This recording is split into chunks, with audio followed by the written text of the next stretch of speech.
Welcome back to MyPokeStory, a podcast-like series where I share my experiences with Pokemon as a whole, ranging from the origins of my journey all the way to present day. In last episode, we talked about my history with this YouTube channel and why Cinderace is my favorite Pokemon of all time. In today's episode, we're going to talk about my aspirations that came with being involved in this franchise. As you may already know, in order to have relative success in life, one needs a job. It's part of every human being's life. They're going to need a job to make money, make a living. Problem is, that job can be difficult to choose, or you're not sure what you want to do. And that is the main focus of today's episode, which is me discussing my future career because of Pokemon. But before we dive in, let's talk about the object of the episode, which is an actual object today. Ooh! Today, we have a pencil and a sheet of paper with Japanese writing on it. Both of these things will have heavy meaning in today's episode.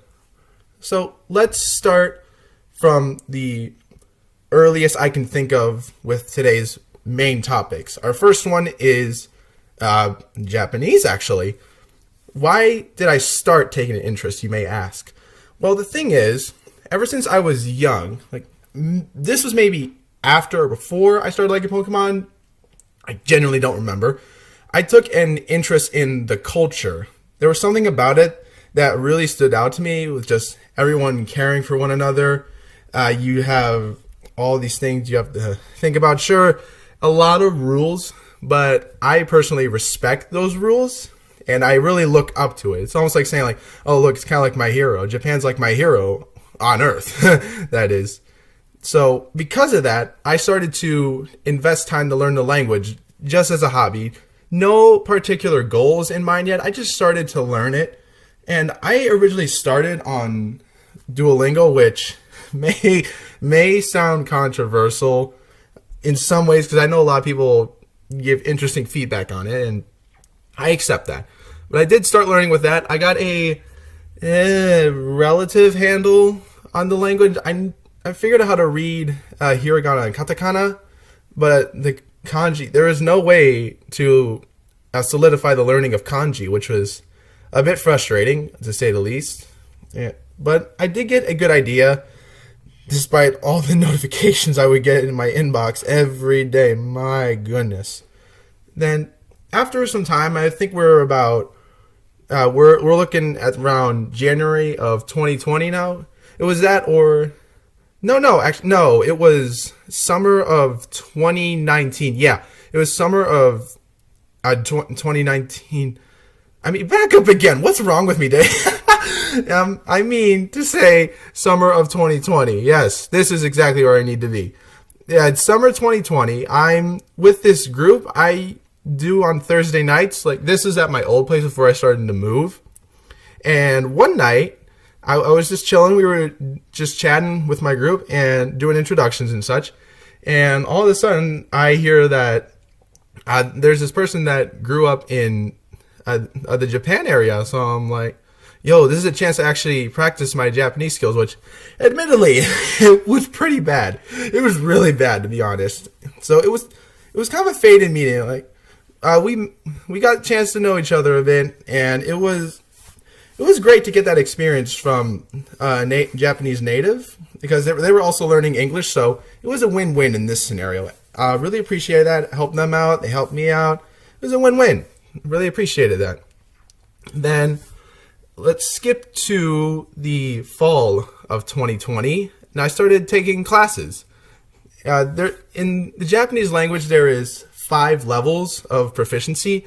You have N5, which is beginner, N4, basic conversation, 3 and 2. Basically, you're just getting better at everyday life skills, language-wise, and you can figure out more hints of the culture. Then you get to N1, which is perfect fluency. You know about 2,200 kanji. That's a lot of characters in the alphabet next to the hiragana and katakana, which total could add up to maybe 3,000 different kinds of pronunciation characters. My goodness, dude. That's just alphabet-wise. Oh, my word. In English, you look at it, it's only 26 letters in the alphabet, I think. And then you look at Japan, it's like, oh my word, that alphabet is ginormous. It's still a learning curve. As of right now, hold on, I'm back up. I'm getting ahead of myself. Let's skip back. So I started taking classes at the N5 level using the Genki program. And that definitely was really fun. I actually had a lot of fun with that class. And because of it, I decided to take another class and continue that learning in the following semester. And it was good. It was very good. Didn't finish the whole textbook because of the curriculum, but it was fun nonetheless. And I knew that I wanted to continue that learning. And by then I moved houses, but no regrets. No regrets. Oh man. But how I see it now, let's see. The following semester, we're not counting the summer here because I actually took that second class in the summer and the first class in the spring because I skipped on the fall semester. Did I say fall semester? I hope I didn't. I can't remember.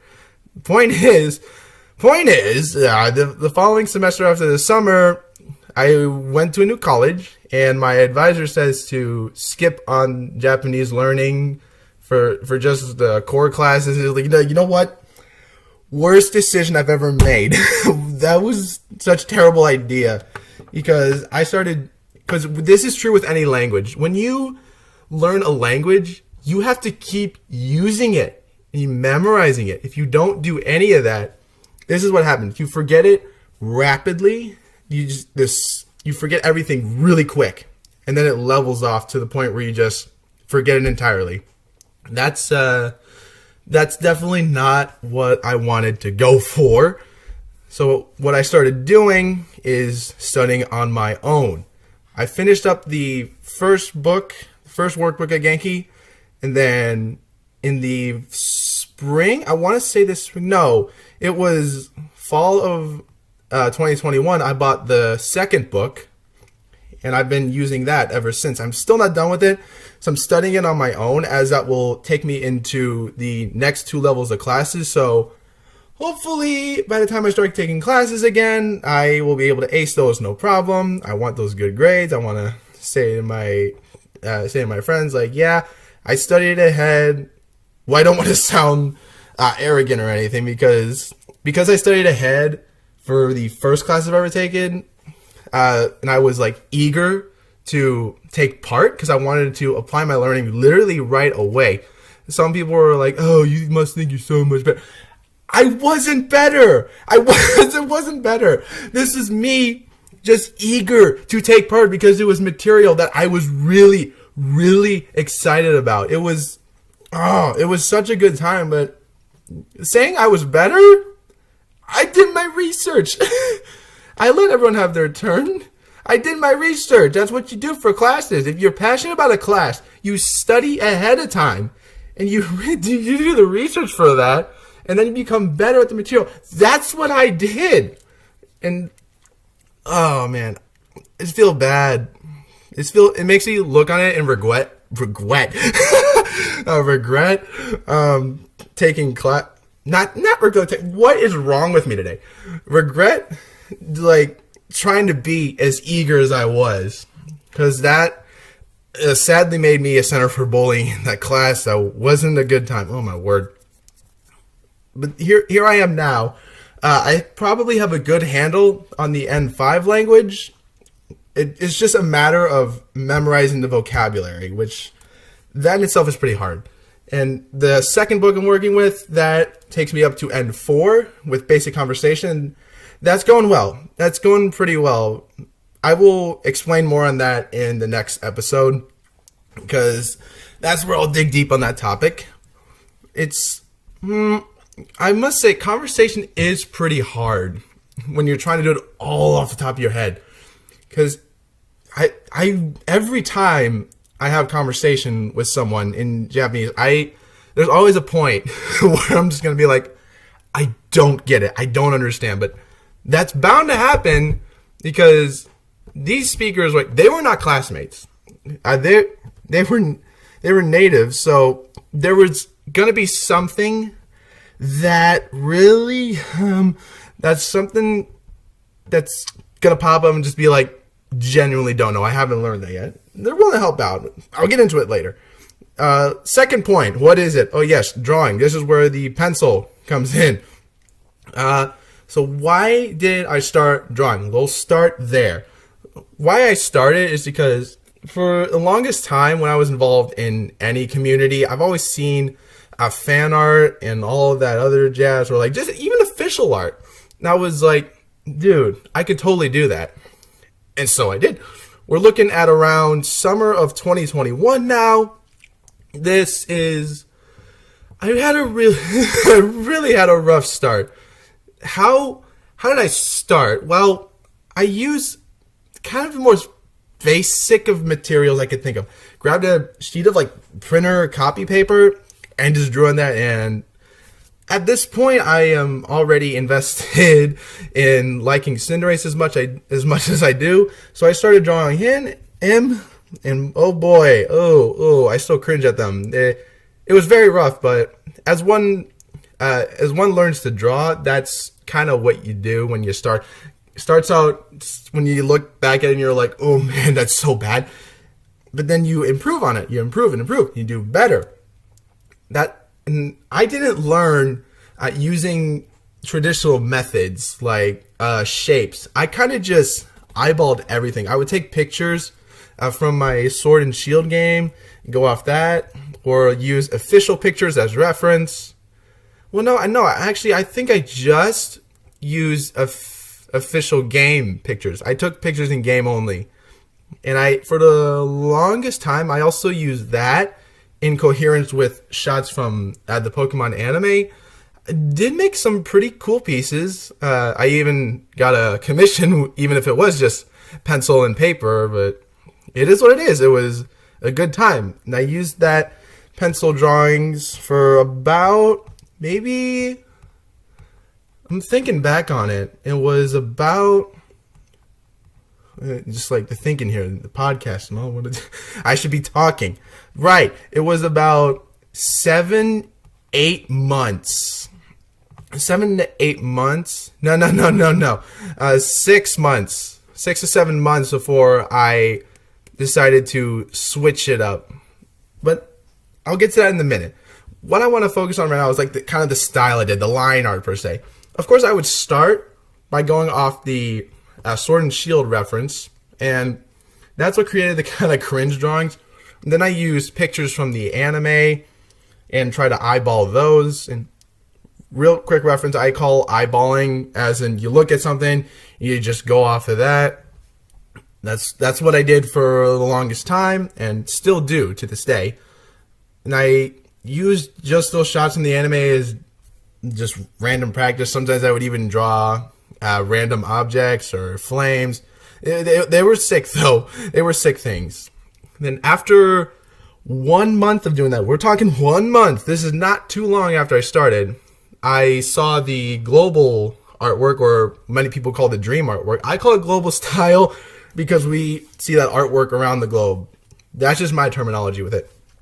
And I decided to try going for that. And mind you, again, this is 1 month after I started.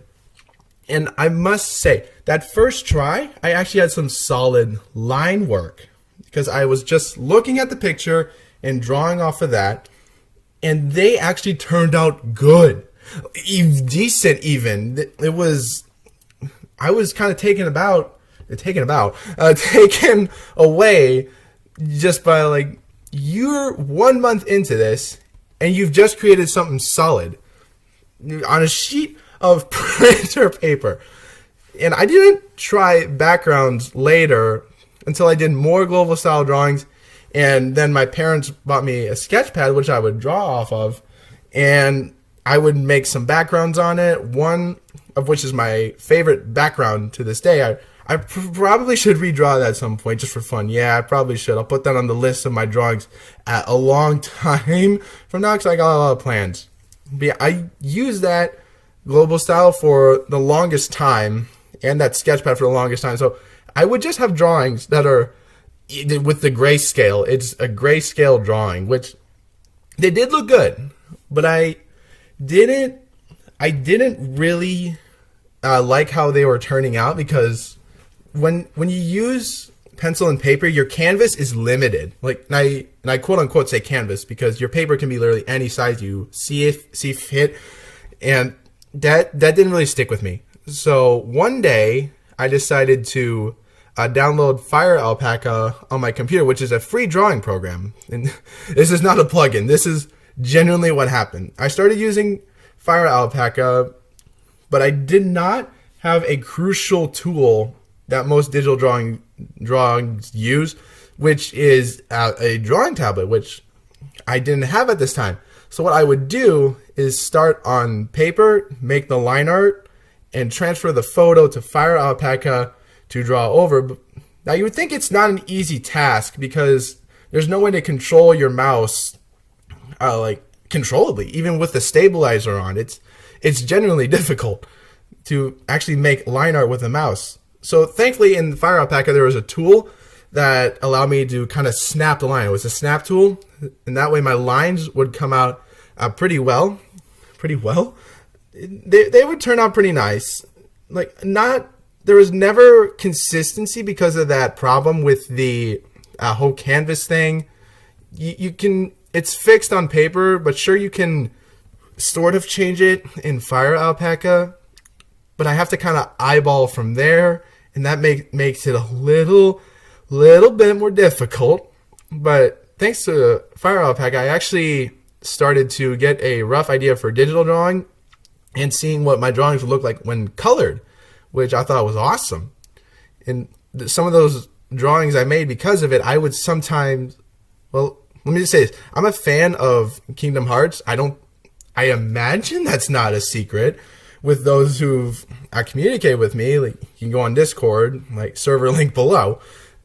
That's something I've always been invested in, and I've always thought like, oh, what if I gave my Cinderace a Keyblade? So what I did, I took the design of Litten, because I wasn't sure how to incorporate Cinderace in design. I still don't. I genuinely don't know how to design Cinderace onto a Keyblade. I took the general design of Litten and made a really admittedly simple Keyblade, but I really liked how it turned out. And I think I'm just going to stick with that unless I find a way to make a really good Cinderace Keyblade. I've gone through so many designs, dude. It's not even funny. But after that, I started making Keyblade drawings. Oh, man. Those were so good. Especially after I started to incorporate different ones, like the Wheel of Fate from Kingdom Hearts 3, or the Dual Disc from Kingdom Hearts 2, paired with the Armor Cinderace in the anime. Dude, oh, those were sick. Yeah. But yeah. It's hard to find what to say sometimes. After that global style, I was just scrolling through some fan art one day, and I just randomly came across this really, really good one by a Japanese artist, and I'm like, dude, yo, this is the best Cinderace I've ever seen. And I started to learn that. I started learning that for just my own, just for fun. So I'm like, what does a different style look like combined with my line art? And that, I admit, that was a learning curve, because not only did I have to figure out the colors, which I didn't have knowledge about the eyedropper tool, so that was a bit of a problem. Then I wasn't really sure about all the shading and highlighting and such, because when I did the global style drawings, all I could figure out was really simple shading. Like, we're talking very basic of basic. But because I tried doing this other style over and over and over with repeated exposure to shading and lighting, I now have a rough understanding of how that goes. I'm not perfect at it, but I have a rough understanding and can make it fairly accurate if you told me where to draw it. Because if you told me where to draw it, I probably can do it. But after that, I pretty much got a good handle on that style. I can't replicate it one-to-one, and that's okay. I don't need to make it one-to-one. I just want to make it look just like you can tell it's my style still. And by far, it's my favorite style. I don't want to abandon it because it looks so good. It's just my favorite. It's my favorite style to work with. Now, these things definitely had a good impact on how I wanted to switch up my YouTube. Now, I know we talked about YouTube already, but these things really made... excuse me. They really made a difference on how I approached doing YouTube. This will be brief.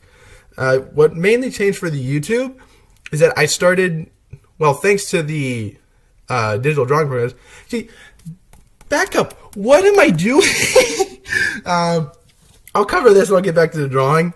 How this affected my YouTube is that I started making my drawings for the thumbnails, and that's what you're seeing for this video. When you clicked on this thumbnail, I made that because I acquired the skills to actually do something like this. Self-learning, no outside help, for the most part. It's something that I just thought, this is how I want to improve my YouTube channel. So I just started doing customized thumbnails instead of random pictures that had text on it. They were so bare bones. You can watch the previous episode for information on that. And then back to the drawing thing, because I veered off topic thanks to ranting.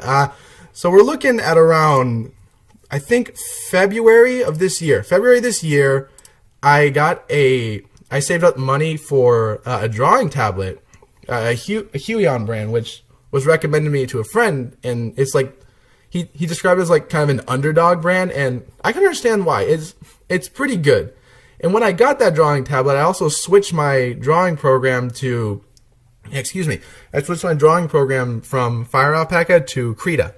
And that's been super helpful because I'm able to do more within that program than I was ever able to do with Fire Alpaca. I'm not trying to make Fire Alpaca sound inferior.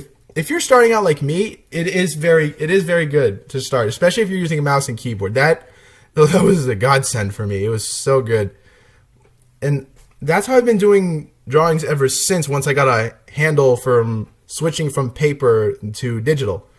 And oh man, the setup was so rough.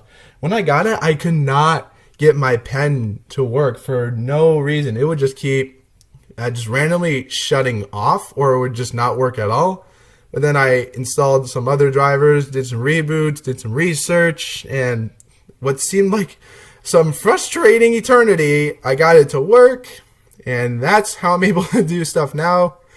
Except that it glitches every so often, but you know what? It's technology. It's computer stuff. We deal with stuff like this on a daily basis, dare I say. But all that I've talked about now has created one specific goal. Let's rewind to the fall of 2021. I had no idea what I wanted to do for my career. I genuinely didn't know what I wanted to do. Like, you think when someone goes to college, they know exactly what they want to do. They have their degree in mind. They might take a year or two and then switch. But me, I was like, what am I doing? So I genuinely did not know. And because of the drawings and the YouTube and such, and the Japanese culture, that's when I decided what I wanted to do. So in addition to these, I'm going to be studying accounting in college, which is something that I am interested in, despite being one of the more harder jobs to like actually get a degree for. You know what? I accept the challenge. But this job, what I wanted to do with everything, the drawing, the Japanese, and keep going, that made me decide, because I like Pokemon as much as I do, I decided to make it a goal to work for Pokemon in Japan. Now that's a huge goal. You're moving from a language, your native language, to one of the more harder languages to learn from my country to Japan, and a whole culture shift. That's a huge dream, and it's not easy to attain. You know what? When you do stuff like this, when you have aspirations like that, you go into one of the biggest adventures that a person can have, because really working for another country is, or at least deciding to work for another country and work for it, it's an adventure that really doesn't have an end. At least I wouldn't think so.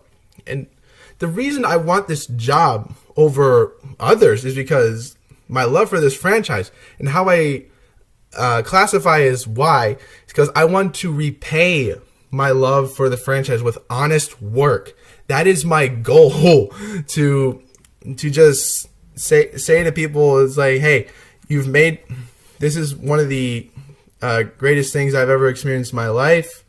I want to repay, and I want to say thank you by giving in some good old hard work.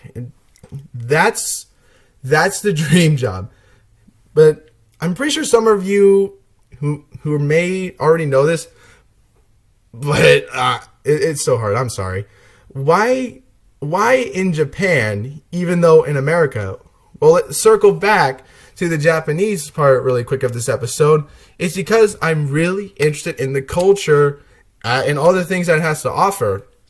Like, like just some stupid example, but it's for good reason, I promise. Like, just take Pokemon products real quick. Japan, they always get the good stuff. America, oh boy, we get the short end of the stick, in my opinion. Like, just in more stupid examples, like take Cinderace merch and Litten merch. Japan has a lot, and I mean a lot more variety than America. I'm like, dude, why? Like, even the new model kit for Cinderace that came out recently in Japan, like, I can't get that in America unless I import it. I'm like, why can't you make it for America too? Is there a reason? I mean, why can't we? I don't know. It thrives best in Japan.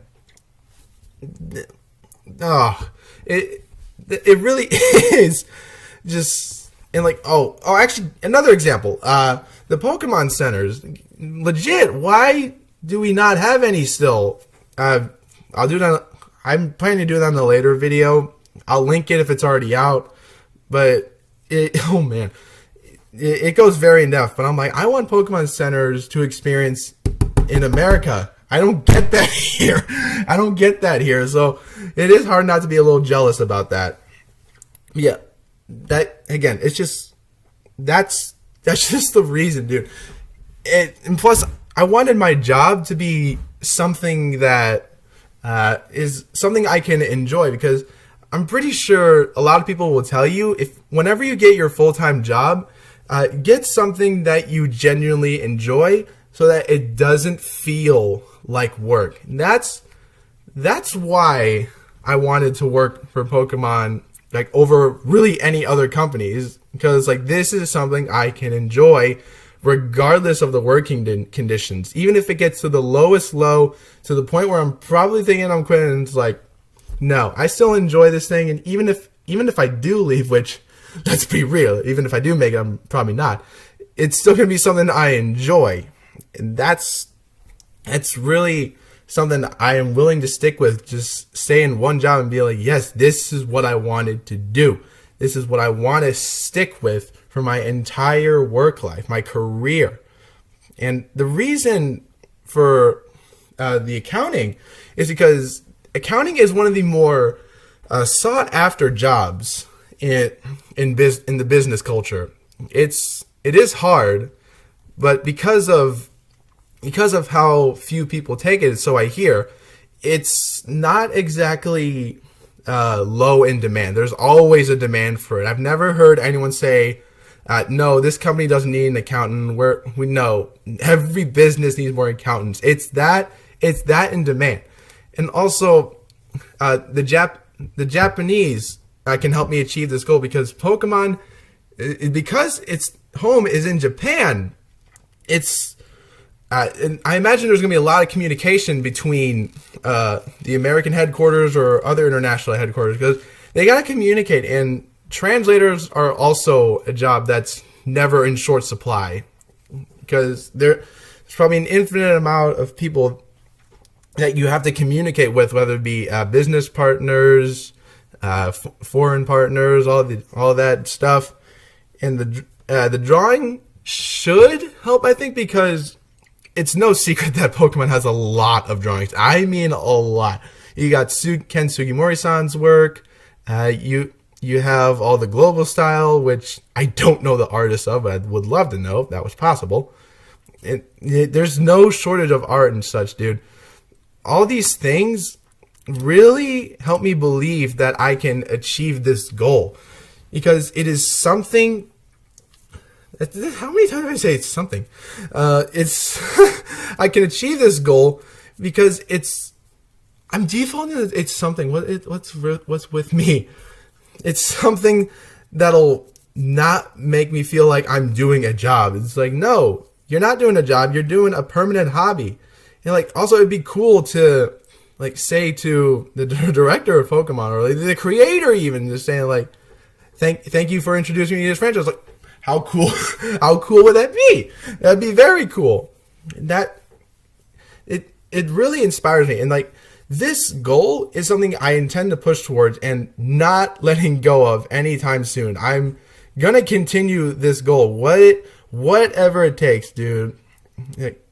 Whatever it takes. I'm willing to go the extra mile to do the best I can to show that I have the skills. I want this job, man. I want this job. But I have to, finish college strong and get good grades so that makes a good impression, and have a good work rep until that day. Now, if it was out of college, that'd be great. I think that is all for this episode. In this episode, I covered my aspirations for my life thanks to Pokemon, really, ranging from the learning of Japanese, my experience with art, how I've been applying them now, and what they will hopefully, emphasis on hopefully, create for me in the future. I did tease this part, I think the third point, but in the next episode, I'm going to cover my experience with Pokemon community. Oh, wait, no, that was the first point, was it? Yeah, it was the first point.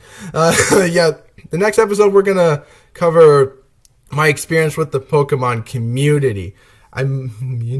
What am I saying? Hello? And this is an interesting podcast, and just